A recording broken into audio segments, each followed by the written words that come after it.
whether the president can, whether the Mia can invoke the doctrine of permanent,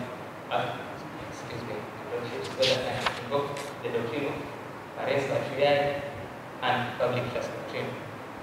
My Lordships, in the 1961 Mining Act of Crimea, it is not mentioned that the president is vested with such powers, rather it is the government of Crimea.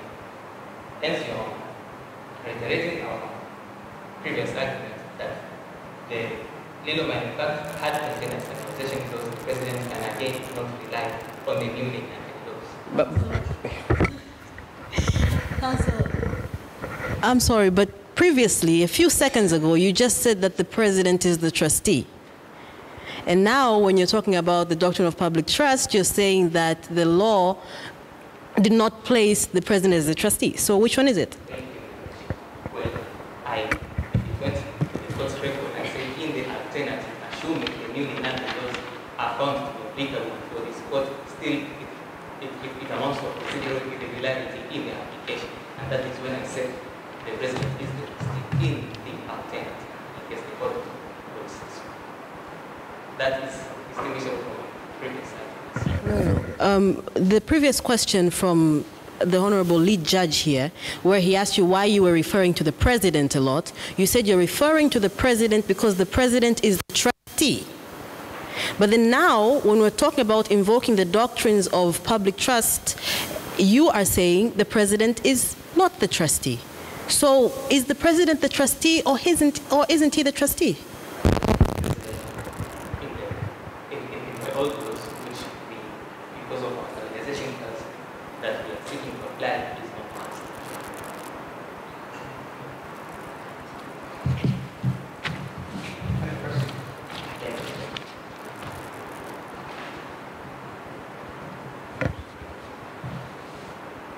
Lordships, as I said earlier, Section 5 of the Mining Act of 1961 does not make mention the president as the custodian or the trustee of the. Why the Mining Act of 1961? Thank you. That is because the stabilization clause was in the legal act.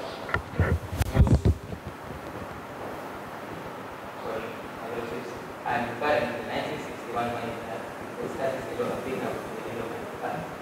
I am not relying on new laws.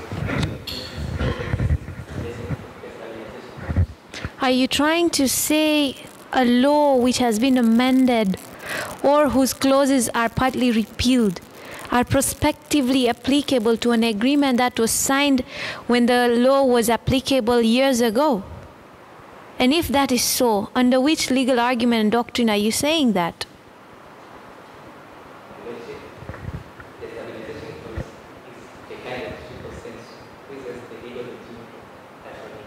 No, my question is, why are you applying the 1961 Act?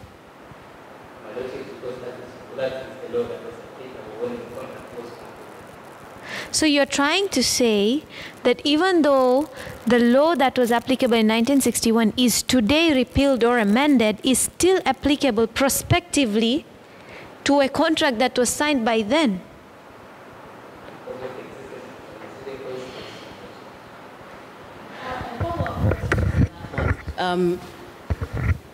Initially, when you started off your arguments, we agreed that the laws governing this agreement were not the laws of Gatronia, right?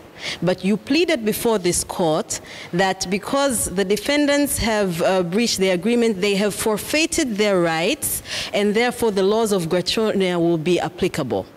So literally, the laws of Gatronia are applicable starting now when you have pleaded before this court that they are applicable. Yet you want us to use laws of 1961. How does that work?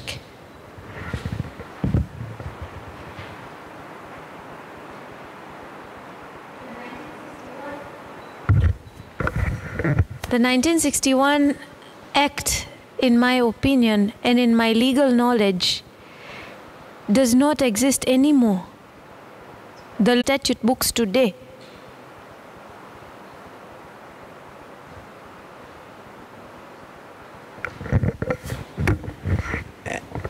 And just something to add, you clearly stated that the contract freezes the legal regime of a state. That's the first time I'm hearing that. How is that even possible? My lordships, the plaintiffs abandoned the second issue. Okay. So you abandoned your submission on the second issue, which the president cannot invoke the doctrines of public trust and parens patriae. Okay. So you're going to proceed with which one? No? I'm going to proceed with the third issue. Okay.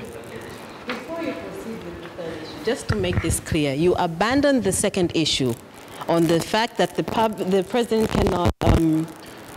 cannot invoke the doctrines of public trust and parens patriae to stagnate ongoing mining activities. Therefore, you agree that the president can invoke the doctrines of public trust and public patriae to stagnate the ongoing mining activities. We just want that under record.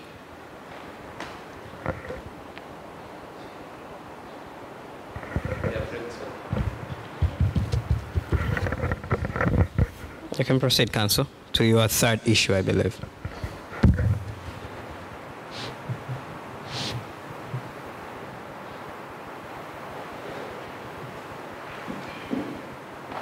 Lordships, the stabilization clause is valid. The submission of the plaintiffs that the stabilization clause is valid because it is in writing and was signed on behalf of the government of Tanzania by the then Minister of Mineral Resources. Well, Lordships, the application of the new laws to the LILO is not justifiable because it is intended to actually indirectly expropriate the ownership of the investment in the Tanzania by the plaintiffs. Your Honor, this is not found justified. Because, my Lordship, the Tanzania is not seeking economic equilibrium in the application of the new laws. This is because it is not realizing the fact that it is failing to balance the interest between its interest and that of the investor. The Lordships, the stabilization clause seeks to protect the investor from the actual risks as the one happening currently, that is administrative risks due to change of policy.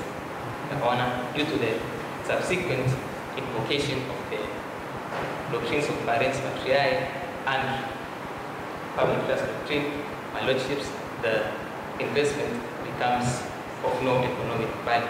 This is because, as evidence from the case file, the plaintiffs' stake in the LIDO, in the Ndazi stock exchange market has plummeted to zero, hence suffering gross loss as we speak. That is why, Your Honor, we seek this court to uphold the stabilization clause so as to protect the interests of the investment of the plaintiffs.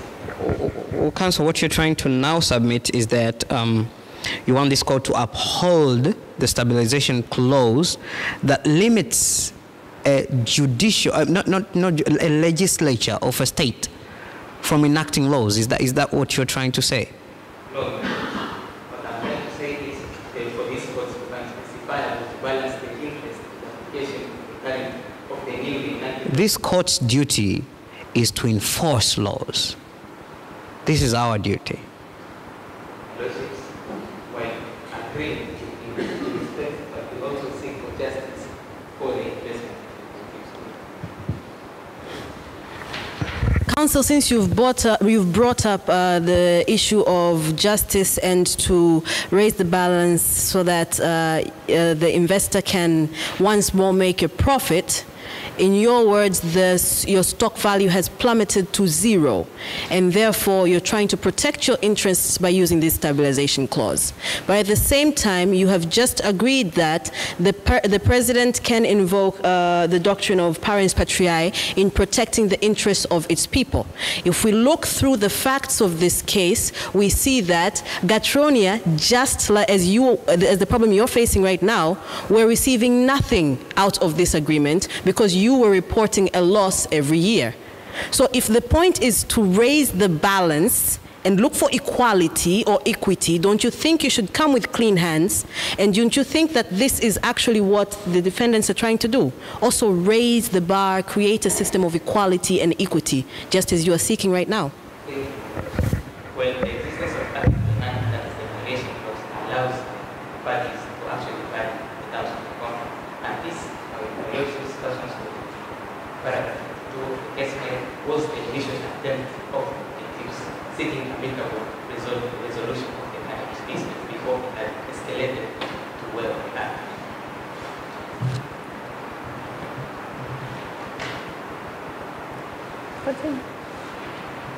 Lordship, with the time constraints, I'd like to pray to this court to find that in the interest of justice and for the protection of the investment of the plaintiffs to rule and make any appropriate orders so as to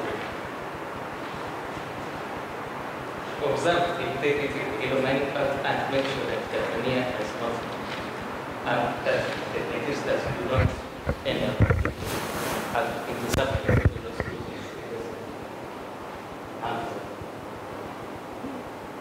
Okay. Counsel, you had at some point in time the bench posed 2 questions and you reserved them after your submissions. Can you now answer them?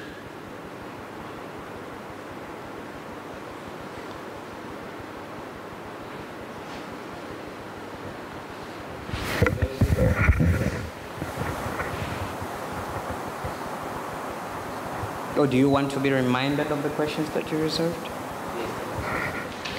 So to remind you, we asked you, what is the exception to the confidentiality clause? That was number 1. Number 2 was, what was the remedy available within exit when the defendant, or the defendant here now, the government of Gratonia, did not show up in court? When addressing the first issue, Lordships, as it is concerted with the parties in the illegal mining fact, that the exception is when the government discloses this information to regulatory bodies. And Lordships, the appropriate body in this, relying on the Permanent Sovereignty Act of 2017, was the National Assembly of Honor, not a press body. Are we certain in the facts at what if we know how the legislature works, parliament works? What?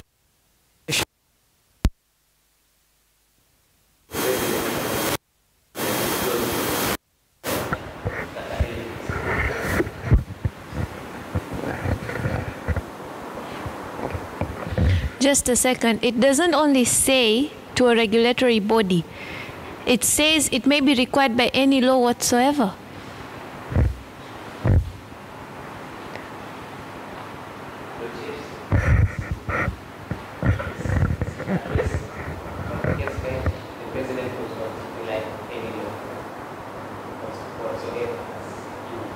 Sorry?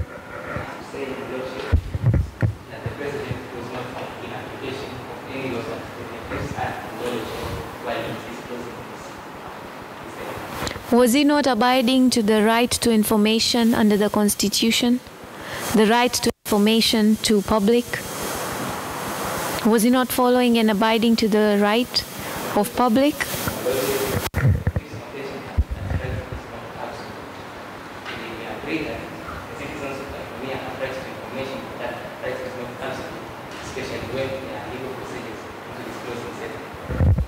Under which law is the legal procedure given?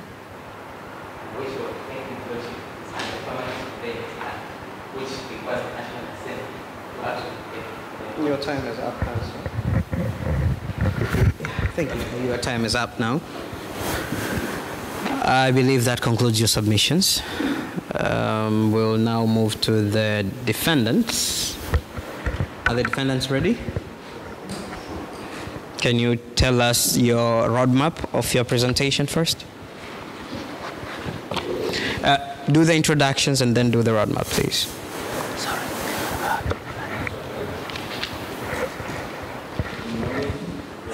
And just before you proceed, kindly make sure that your voice is properly heard, because this event is actually being broadcasted live. So please make sure that you speak at the topmost part of your voice. Okay. Good morning, Your Lordship and Your Excellency. My name is Emmanuel C. Mara, who is the leading counsel for the defendant, and in my side with Mr. Noe Adam, who is my co-counsel for the defendant.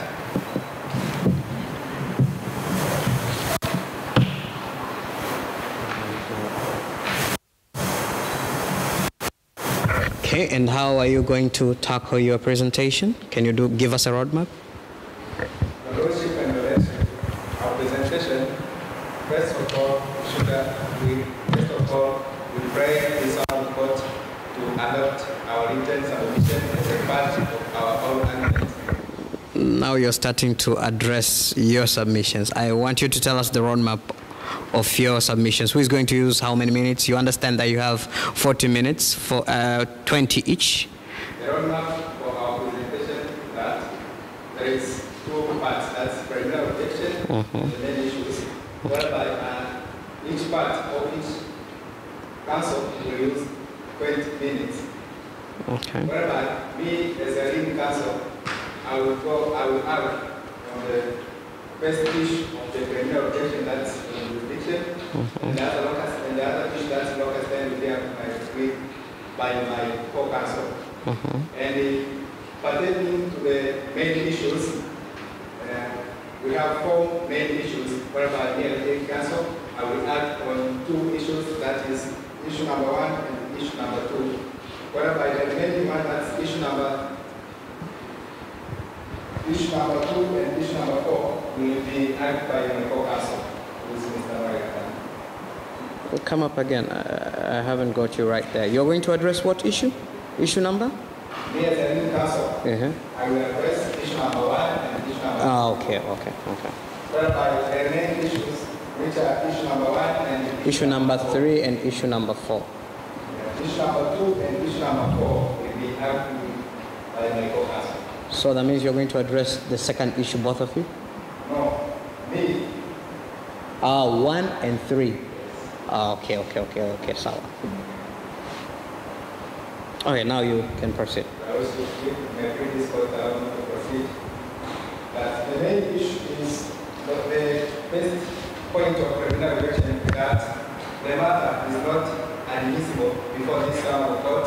Alternative, that the court is hosted of its jurisdiction to hear and examine the matter. This is with regard to the presence of the arbitration clause in the real-minded part, which requires the parties, that's the defendant and the plaintiff, to settle the dispute amicably, and within 30 days, if amicable method failed, then to take the matter to the ICSID. Then, if I bring this normal court, allow me to do the case of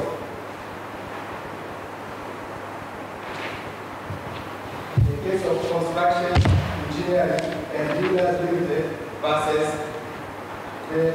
Sugar Development Corporation, TLR, Ordinance Bracket 1983, page 13, that was the case of Court of Appeal, in which the court observed that when the parties have clearly agreed that the matter is sent to arbitration, then the court shall take into consideration such agreement unless there is a prevailing circumstance. And therefore, with regard to the case, I see no prevailing circumstance, and I admit that our client has refused to go to the arbitration. However, this does not guarantee the plaintiff to take the case to this court because there was a limit under the ICSID.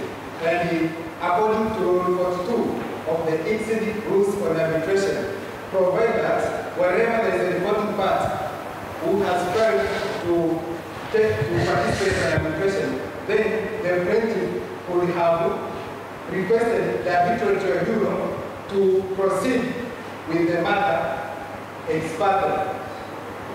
Also, have you heard of the right to be heard?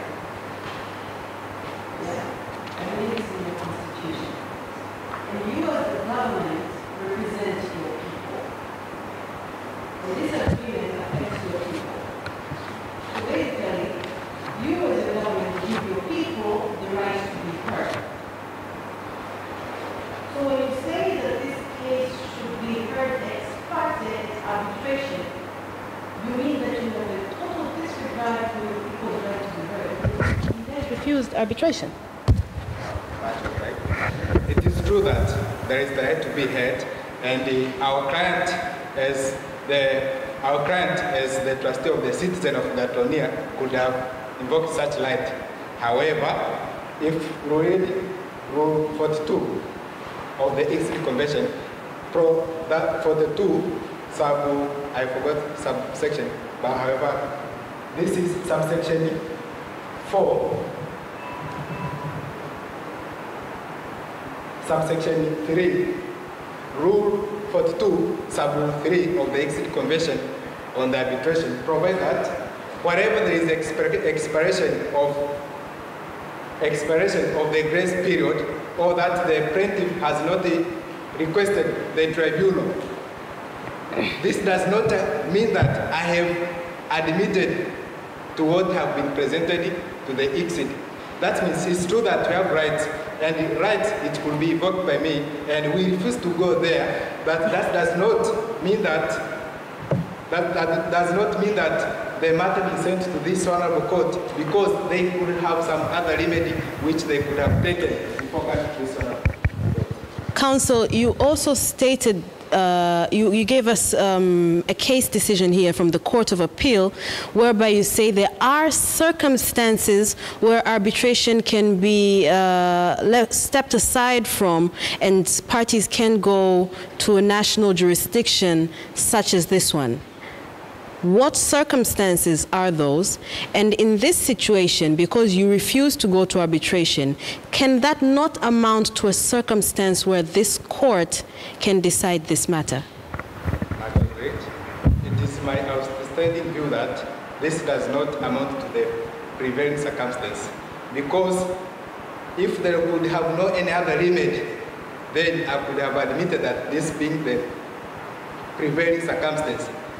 So I am not to admit that this is prevailing circumstance, because they have the other remedy which have been imposed through the exit rules on arbitration. Also, okay, you have raised your argument in two fronts. The first front is that you are asserting that this court has no jurisdiction, and you've also submitted in the alternative where you're saying it is ousted of its jurisdiction. Is that so? Do you understand the difference between the two? Do you understand the difference between a court not having jurisdiction and the court being ousted of its jurisdiction? Can you tell the court? For the first issue, that the court has no jurisdiction, means that it has absolute lax jurisdiction, because it may be the jurisdiction have been limited by the Constitution or any other statute, because the court's jurisdiction is a statutory guarantee or the statutory creation. However, also it means that the court may have the jurisdiction. However, there is something that has ousted such jurisdiction. And this thing that has ousted the jurisdiction of the High Court, what is this thing that you are asserting? The presence of the arbitration clause in the Roman Empire. And that is a contractual creation, is that so? Are you aware of the presumption that a contractual creation cannot oust the inherent jurisdiction of the High Court? Are you aware of that principle? What is your position now to this court? I know that the contractual agreement may not act in the manner to oust the jurisdiction of the court. However, also there is some exceptions that have been also raised by some precedents that it is better for the court to take into consideration the contractual agreement that has been entered between the parties, unless there is a prevailing circumstance. Which are those exceptions, and under what authority are you talking? As I have said before, there is one case of Construction Engineering and Builders Limited versus Sugar Development Corporation, and if it may please this honorable court, allow me to quote, where it is clear that the parties to contract have agreed to submit at their dispute or differences arising at the contract to an arbitrator, the dispute must go to an arbitrator unless there is a good reason to justify the court to override the agreement of the parties. So, counsel, what was the right remedy for you? Was it to raise a preliminary objection or to bring in stay proceedings? According to Section 14 of the Arbitration Act, that's the West edition of 2020, and Section 15 of the Arbitration Act, there is two remedies which I've taken. The first is to pray for this court to take the matter to the dispute. And the second, to pray for this honorable court to make an application to stay the proceedings. However, I admit that we have not taken, the fact is not in our case, because we have not taken such procedures. However, we stand by with our agreement that we had between the parties. You therefore have not followed the law. You therefore have not followed the law. This is the limits which are there. We have not done that, and the fact is not on our side. However, also there is the Law of Contract Act, which also provides that the obligations of the parties that have been imposed with the contractual terms also must be there, and it is the right of our clients that the matter would have been taken to the exit rather than to come to this honorable court. You're actually confusing the bench here. You are bringing the provisions of the law of contract, which is a substantive law, vis-a-vis a procedural requirement that you ought to have adhered to. So what are you saying? That procedure is useless? That this court should not look at the procedural laws? Is that what you're saying? I admit what you have said to me. However, we have taken an action to make a preliminary objection, because we have to make a preliminary objection disputing on the jurisdiction of this honorable court to hear and determine the matter. And that means you have not followed the required procedures under the Arbitration Act, which you well quoted. Is that so? Of course, to that extent. Okay. Proceed. So, counsel, one more thing. What is your view on the fact that the subject matter of this issue is a contractual matter between you and the investors, but then the same contract states that the governing law would be the law of Ndanzi, and here we are using the laws of Gatronia. What do you have to say about this? Of course, I admit. It is true that the laws governing contract, as according to our agreement, was to be taken on that. However, under Article 2, Sub-Article 2, no, Paragraph 2.3, it provides that, if it may please this court to read, the investor must also act in the best interest of the government by abiding to the text of Gatronian laws governing investment. So it is my statement that also such law of contract of Gatronia could have also taken as the laws governing investment in Gatronia. I will proceed here to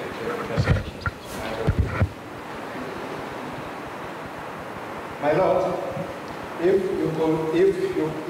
it may please this honorable court, allow me to go to the issues, that's substantial issues, which is issue number 1 and issue number 3. The first issue is the acts of Honorable President of the Gatronia to a breach of the legal mining factor. Your Lordship and Direction, it is our outstanding view that the acts of the President has not amounted to the breach of the legal mining factor. And if you agree this honorable court, allow me to based on the arguments that have been raised by the defendants on the issues that they have admitted that the President has breached the Legal Mining Pact. The first issue that they have raised is that the new laws, Article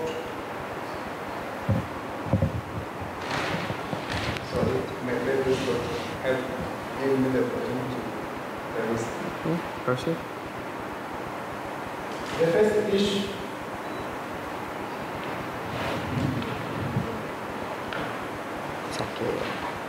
that it is on unilateral termination of the Rio Mining Pact. It is our understanding too that our fellow legal counsel could have mistaken on finding that termination. They have mistaken on finding that the act of the president has amount to termination. And it is our understanding that as we say termination, that the contract has come to an end.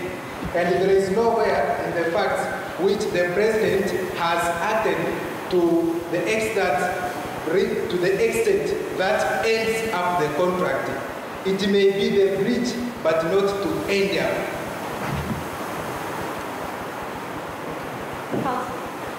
Are you aware of something called a fundamental breach of contract? Yes, I'm aware. What does a fundamental breach of contract mean? The fundamental breach of the contract, it is the act whereby the conditional precedents or the conditions of the contract have breached. What's the outcome of a fundamental breach of contract? The outcome, what is it? The outcome, it may be that the other part may opt to terminate the contract. Okay. So my question is, when you have a contractual obligation, okay, and you stop mining processes, you stop your contractual obligation to the detriment of the other party, would you not say that you have terminated this agreement? It is true that our grants stagnated or lead to end up of the mining activities, not to end up, to hold pending the review of the unconscionable terms of the contract. We admit that. Is that action provided under the Little Mining Pact?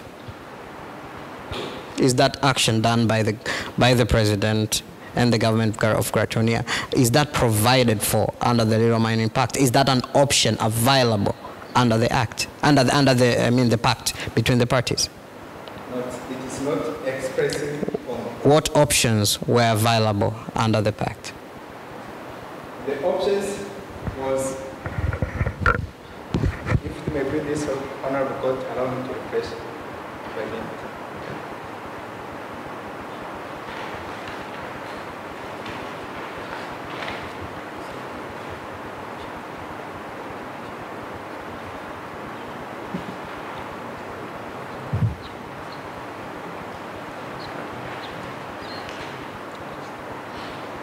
The option here, there is a variation that upon the consent of both parties, they may agree to vary the terms of the contract. That is one. Yes. The second is that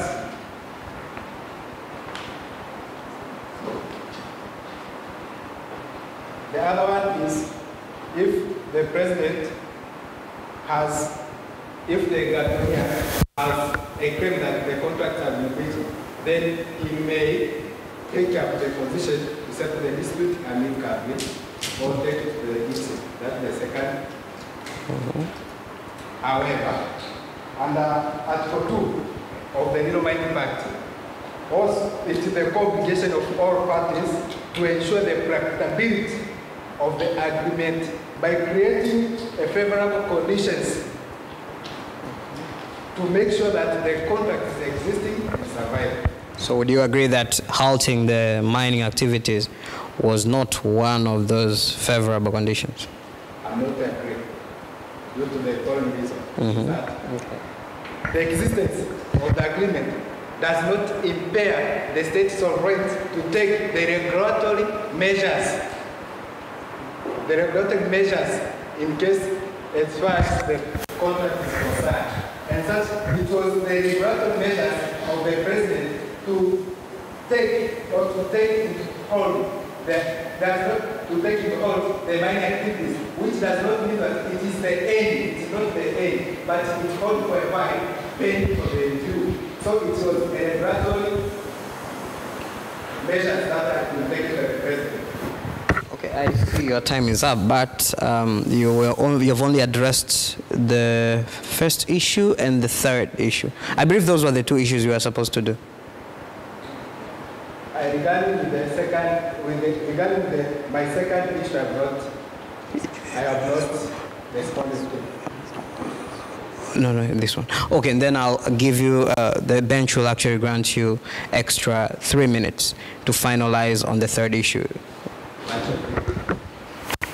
First of all, before I finalize, I could have also prayed this honorable court, if it may please, then allow me to make some prayers in the first preliminary objection to hear that this honorable court has no jurisdiction to entertain the matter because its jurisdiction has been ousted. And regarding with the issue number one, that I was arguing to this honorable court to declare that the act of honorable president has not reached the real mind impact. And if it may please us, honorable court, allow me to go to the issue number 3. That's readers. The newly enacted laws are applicable to the real mind impact considering the existence of stabilization clause. My Lord, we admit that our client has entered in the contract with the plaintiff, and among the other things, it is stabilization clause, which is a freezing